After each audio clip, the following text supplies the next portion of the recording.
Pats fans and Jets fans, thank you once again for joining us here today on Locked On Patriots, Locked On Jets, crossing the streams, crossover Thursday style. Mike Debate of Locked On Patriots, John Butchko of Locked On Jets.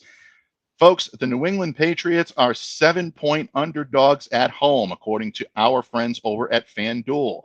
The Jets come into this matchup 2-5, the Pats at 1-6, a 1 p.m. kickoff at Gillette Stadium on Sunday.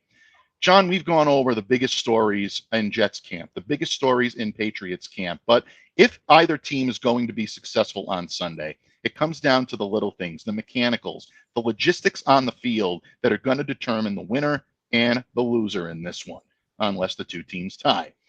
Hopefully, we'll have a winner at the end of the game. However, the Jets are coming into this game, in your estimation, as needing this win. A 2-6 start to this season probably means a very difficult, maybe even impossible road to the playoffs for the Jets. So there's a lot of motivation here for them to come in and get the victory.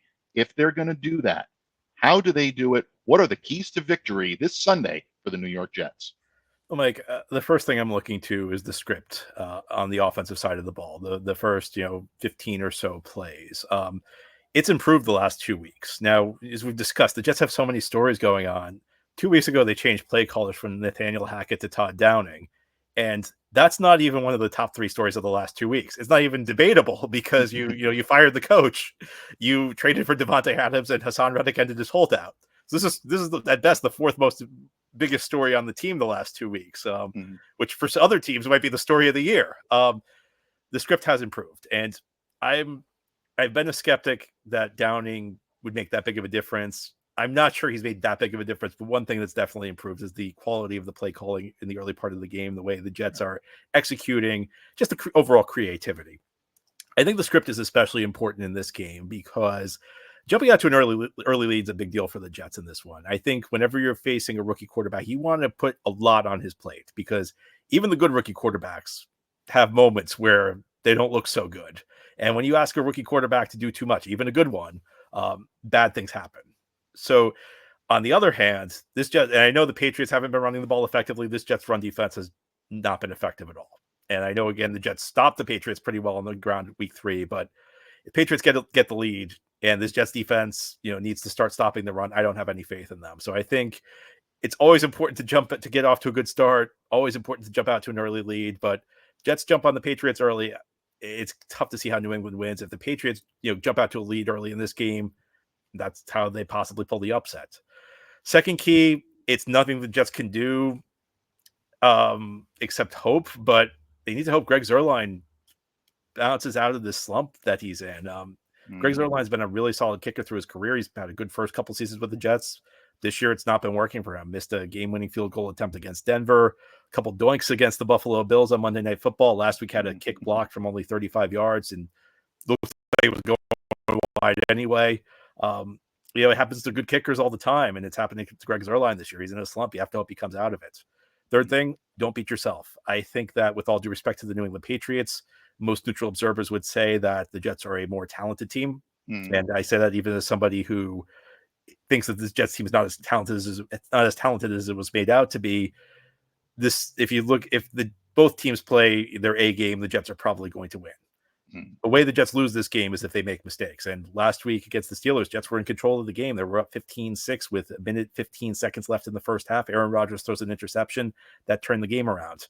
Again, going back to, you want to force a rookie quarterback to do as much as possible. You want to put as much on his plate as possible. If you're turning the ball over, giving him short fields, you're making life easy on him. You don't want to do that. So those are my 3 keys to victory for the Jets. How about you? What do you think the Patriots need to do to win this game?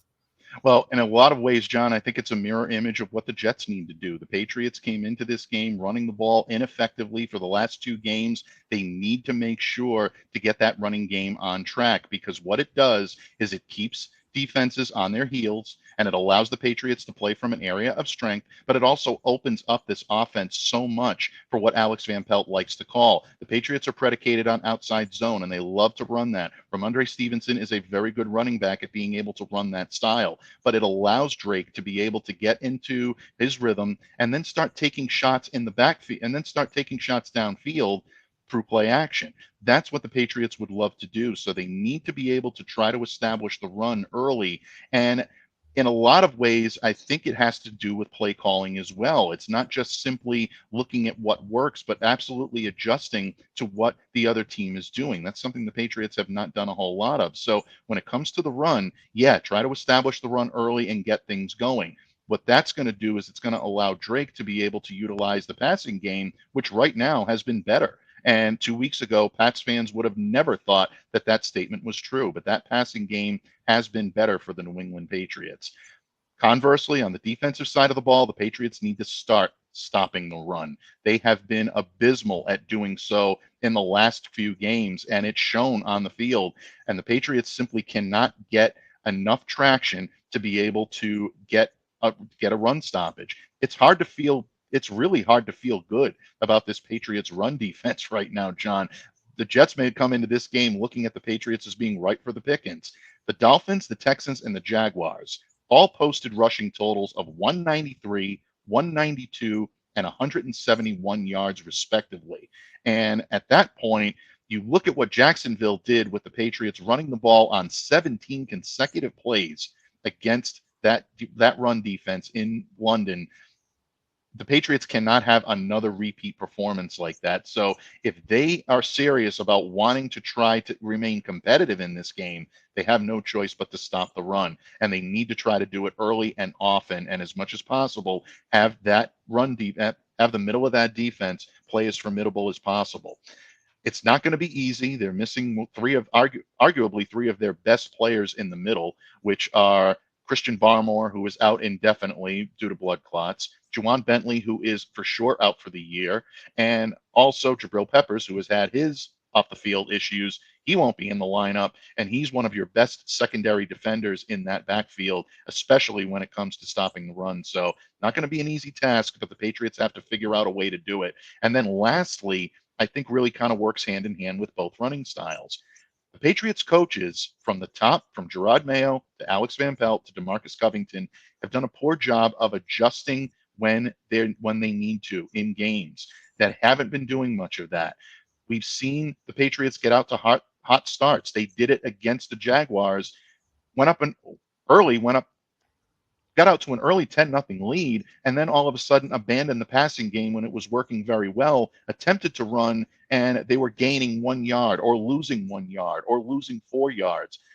There weren't the offensive adjustments that were made that were necessary in order to keep the Patriots up and to keep the Jacksonville Jaguars on their heels. On the opposite side of the ball, obviously, if you're ripping off consecutive runs in the teens, your run defense is doing something wrong. Adjustments are not being made on the defensive side of the ball either. So that's inherent upon Gerard Mayo. It's inherent upon the coordinators. You talked a little bit earlier about the jury being out or the early returns on Gerard Mayo. If they continue to play in a way that does not adapt to what this team needs during the game, yeah, then that's going to be another indictment on his coaching style. So again, a lot comes back to the New England Patriots here, but they have to be able to get back to fundamentals and they have to be able to adjust on the fly. If they're not doing any of those, it's going to be a long afternoon for them in Foxborough on Sunday. Well, Mike, always a pleasure chatting with you. I hope you don't mind me telling everybody what happened, but if you're this deep into the show, you're probably a diehard. This is the second time we've recorded this show because we had technical difficulty after the first one. Yep. And the first time we recorded this, I just said this really sentimental thing about how I'm going to miss talking to Mike. And now here we are recording another one. So, absolutely. Mike, I will miss talking to you. I hope we don't have to do this show a third time, though. Absolutely. They say third time is the charm, but I like to think that we've got a strong signal this time, and I like to think that the football gods are smiling upon us. Now, I think we're going to be in good shape this time around.